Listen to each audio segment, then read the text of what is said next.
Hello, good afternoon everyone. Hope you're all well. Dr. Bennett here to take you through lab number 7 for ME314. So lab number 7 is essentially a demonstration of a normal shockwave. And to demonstrate that to you all, we have this apparatus here. This is called the shock tube.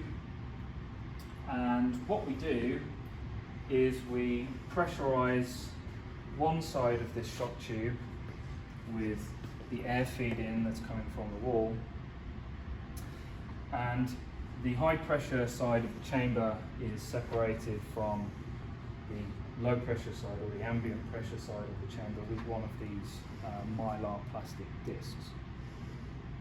So what happens is when the high pressure side of the chamber reaches a high enough pressure is the disc bursts, something like that, sending a normal shock wave in this direction along the shock tube. So what we have along here are two pressure transducers, and they're set up in a way such that because we know the distance between them, which is 30 inches, we can record an output voltage via this charge amp into the oscilloscope,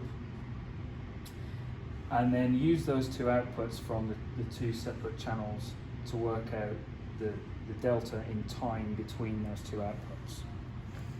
So here, the first pressure transducer is giving us the channel 1 data, which is the yellow line, and the second pressure transducer is giving us this data as shown by the blue line. So you can see there's an offset there, or a delta between the two jumps in output voltage. And you can see I've used the cursor here to approximate that difference in time between those two output voltage jumps, and that is approximately 1.46 milliseconds. So because we know the change in time and we know the distance between the two pressure transducers, we can work out the Mach number of the shock wave. So that's the setup for the pressure transducers and how we're going to monitor the shock wave as it passes the two pressure transducers. This control panel up here basically controls the air feed in that's coming from the wall, and also the various release valves that we have to release the pressure in the chamber once the disc is broken. So all that we're required to do is feed in air to pressurize the high pressure side of the chamber and monitor this pressure gauge here to approximate the pressure at which the disc breaks. So we're just going to break here while we fit a new one of these discs into this little cavity here. Okay, so just to reaffirm what's going on with the oscilloscope here is we've set it up as a single recording that's triggered as soon as the shock wave passes the first pressure transducer. So as soon as channel 1 sees a jump in output voltage, it triggers the oscilloscope to start recording. Okay. And at that point, the time is referenced at 0. So what you can see is that as the shock wave passes the first pressure transducer, we get this jump in output voltage on channel 1. Then the shock wave passes the second pressure transducer and you get a jump in output voltage on channel 2. And then what happens is the shock wave reflects off of the far end of the shock tube and passes the two pressure transducers in the opposite direction before travelling further up the shock tube again.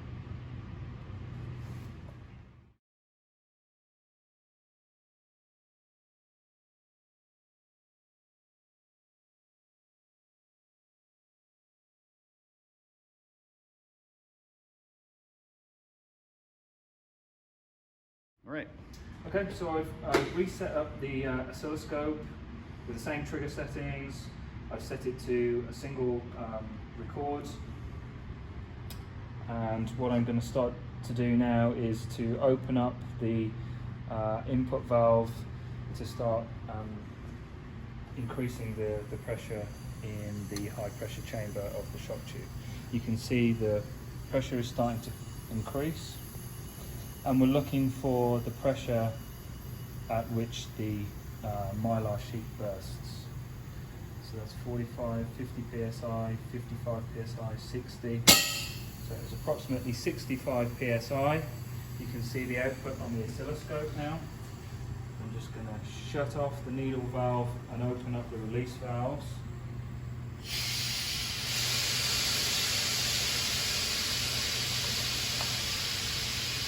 You see the pressure coming back down. Needle valve is closed.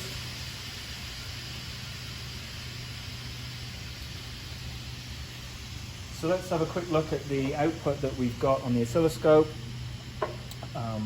I'll send out spreadsheets and screenshots of what we've captured here, but essentially what we've got, as we saw before, the two channels recording this jump in output voltage from the pressure transducers.